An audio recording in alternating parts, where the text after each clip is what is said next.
You those, Coach Statham. Some questions.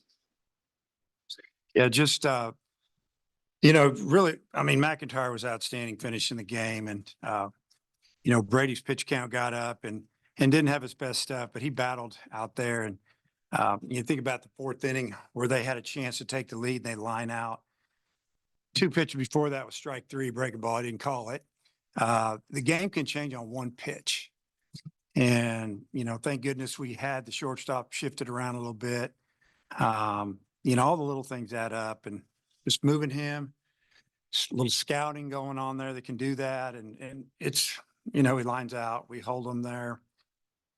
Frustrating day at the plate. I thought their left-hander did a tremendous job against us, and, it's tied us up, breaking balls, fastballs in, getting jammed. And, but credit to the offense there in the sixth inning.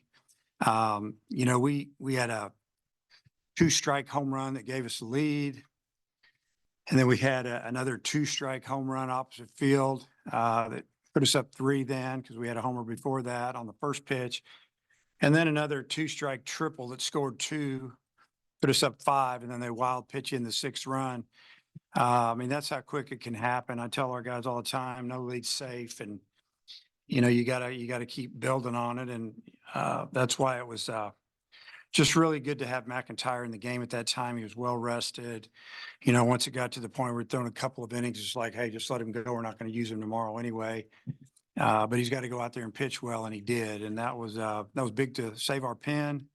It was good for us to find a way to win this game when things weren't looking real good early. But very rarely do you get a chance to win 3 in a row against the same team. And we have that opportunity tomorrow, and I hope we come out and play well. Dave, that first guy they brought out of the pen, I think it'd been a weekend starter for them. Did y'all just have a really good scout on him? What was the key to those 3 straight home runs? Yeah, I mean, we thought he would start a game here. I think they'd been pitching him first in most of their series, but not 100% sure on that. I mean, we just have what we have. We have videos of other games, and you kind of figure out what they're throwing a little bit. But I think our guys just did a good job of, fouling off a few pitches here and there, and then got something they could handle. Aloy's home run was first pitch breaking ball that was in, and he hammered it and just got up in the wind and blew out of the park. I don't know. I can't say that, he was tipping anything or we knew what was coming. They just saw it and hit it. But I don't know. Baseball's kind of a little funny. Nothing happens for 5 innings and then you explode for 6. And just to make a pitching change, we get a big hit and everybody thinks they can hit. I don't know, And McIntyre, I think the last time we talked to him, he said, probably shouldn't admit it as a pitcher, but he likes it when there's kind of traffic on the bases. Do you get that sense from him? And how key is it to have a guy like that to bring in those situations? Well, it's good to have a guy with experience that's been there and that it doesn't bother him. I don't know if he should say he likes it, but I think what he means by that, in my opinion, is that it doesn't bother him. He knows that that's going to happen a little bit, that he's going to have to come in with runners in scoring position. Excuse me. Been yelling a lot. No, not really. It's yeah. So he's a veteran, and he throws 3 pitches for a strike. I mean, he's throwing his fastball 90 miles an hour plus, and he's got that cutter about 84, 85. He threw a few breaking, just regular curveballs, and I really like what I saw from him today. It was really good. Mixed really well, and Roland did a nice job back there calling the game. Just the back-to-back home runs. I mean, how good is it to see, in a tight game, the top of your lineup, the guys that maybe you expected to rely on this season, kind of break it open there for you? Yeah, that was really it's something that you want to see, because guys are hitting up there for a reason, whether it's on base percentage, tough out, power guy, and guys that you want to get up a little bit more sometimes.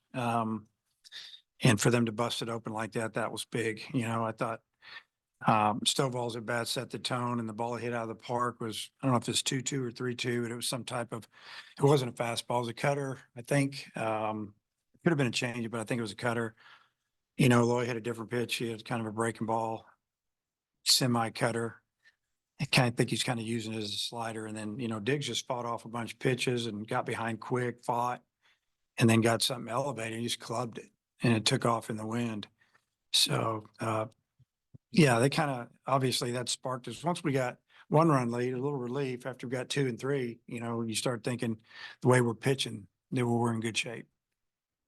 You mentioned last night people might not be realizing what they're seeing from Hagan, but it's carried over to the entire staff. I mean, as a head coach that's been here for a while, I mean, how are you kind of comprehending just the way your pitching staff is rolling right now? Well, I've had some really good pitchers here. I've had some really good staffs. I haven't had this much depth probably, if everybody stays healthy, and we got another guy or two coming down the pike that haven't thrown yet. And so that's the difference. It's the depth. The starting pitching, I've had some before, but maybe not as many guys that come out of the pen that can hold you down. But it's been great watching it. From the side, and that's what we do. We're over there, sometimes when things are rolling, you almost become a fan a little bit. You're like, wow, this is really impressive. You guys hit back to back to back against Illinois State last year. And the research we did at the time was like, we didn't think it had been done. So Yeah, back to back years, you've done that. Well, that's a pretty cool feat there. it is. Yeah. I mean, it's hard to do. I mean, what are the percentages? They're not very high. That's for sure. And obviously some things have to go your way, whether it's, as bottom line, the balls, we got to get all the way around the bases. I guess you could hit into the Parker, but you got to have some things really fall into place to hit 3 in a row. It's hard to hit back to back, honestly. And the way it was going today, it was hard for us to get a hit. And for us to get, I think, 5 in that 1 inning. And 3 of those were with 2 strikes. And those, in those 3 swings, we drove in 4 runs. So big inning for us, especially in a conference game that we hadn't done much, and it almost looked like we were going to maybe waste a good, pitching performance there. Dave, Brady was kind of cruising through the first 3 innings and ran into some trouble in the 4th. Did you notice anything from him? Like what happened there? Yeah, just not throwing the fastball for a strike. Like I said, there's no doubt that one of those pitches was strike 3 to end that inning, and it's that's frustrating that he didn't get that call. He was frustrated with it, and it almost cost us a few runs. Just it was fastball got away from him a little bit. The breaking ball was pretty good. He all left a few up and into some righties, but he also could throw it for a strike most any time he wanted. I mean, he threw it. I think he got 2 or 3 backwards Ks, full counts, breaking balls. So if you're going to throw that with a full count, you really feel like you can command it. And he did a great job with it. But yeah, just, hey, it was a good outing. It just wasn't when you pitch as well as some of these guys have, you think is, well, it's not that good an outing, but it was really a pretty good outing. You mentioned a couple of defensive runs that play saved with Wahiba out at short. Just how often do y'all run through, like, I guess, scenarios like that?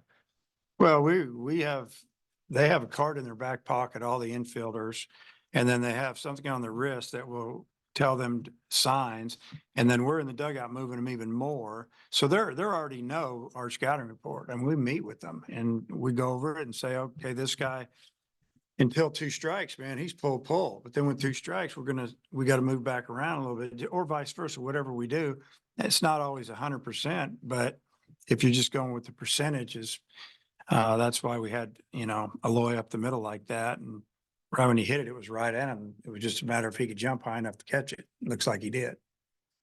Hey, Dave, going back to last April when you're bringing Tiger back from injury, you've had a lot of success piggybacking him with Will McIntyre. Is there something about the way those 2 pitch that work well together? Well, there might be, you got one that throws a cutter that's a breaking ball that's in McIntyre that's 84. Then you got a 75 or 74, 75 mile an hour breaking ball from Tiger.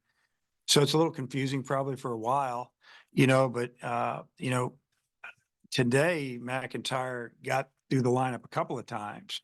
So they had seen him and he did just as well. And I just think his stuff was just really good today. I think it's been 17 years since your team had back-to-back shutouts of SEC teams in 9-inning games. Just maybe speak to how hard that is to do. 07 SEC tournament. Yeah, because we had some really good pitchers in 07 in that rotation. 3 good starters. That would have been like who do we have? Todd and, maybe a guy named Nick Schmidt Those are the two. and who was the other one? It was Nick and Todd. Yeah, I mean, those two pretty good ones too. If Nick hadn't got hurt, he'd pitched in the big leagues, no doubt about it. Todd got up there for a little while, I think. So, yeah, so it's hard. It's hard to do. It's hard to shut them out once, much less twice. But back to back is something else. So I'm sure we're going to get their best shot tomorrow. And with Missouri's left-handed starter, he was coming inside on a lot of your left-handed hitters. Is that something you had seen on tape? Yeah, I mean, we knew he was coming in there, was tailing in on him as well. And I think he was a little sneaky fast for him. He was throwing 90 miles an hour, but I think it looked like they were swinging at it like he was throwing 93, 94. And they just had a little problem with it. And he just kept going to it. Then he flipped the breaking ball away. But what he did is he threw a lot of strikes, 3-strike-1, got ahead of us a lot. And he pitched really well. Sorry, Cody. Thanks for the time. Okay,